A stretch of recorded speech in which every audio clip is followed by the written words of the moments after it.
柯市长一向都是心直口快啦，那我觉得如果防疫视同作战，我想应该又要配合中央的政府的一些政策。那如果我想他应该也是一个无心之过，我觉得下次应该要好好改善这种心直口快的一个问题。那该怎么做就怎么做吧。那对。好。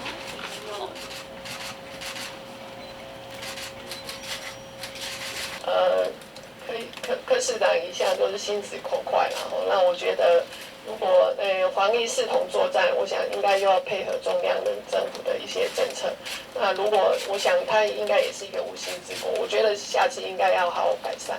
这种心直口快的一个问题。那该怎么做就怎么做吧。那对。支持他如果说开法，支持他开法。大概我们稍微看了一下，就是传染病防治法能够开罚大概就是61条到63条。那如果中央有觉得有符合的话，我们这边我觉得是没有意见，因为还是要配合中央的防疫。那最后我想请张委员就这一次整个我们对于口罩这个部分的通路呢，我们有4个建议跟主张，请再重述一遍。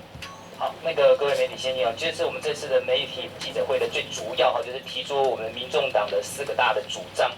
第一个就是我们应该将多数的口罩优先供应给健保药局用健保卡的这个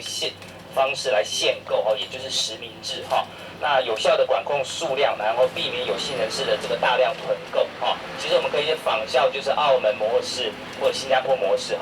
第二个主张就是缺乏超商通路的地区，医疗资源不足那可以结合它的民政系统来调查口罩的需求，然后我们主动的配发。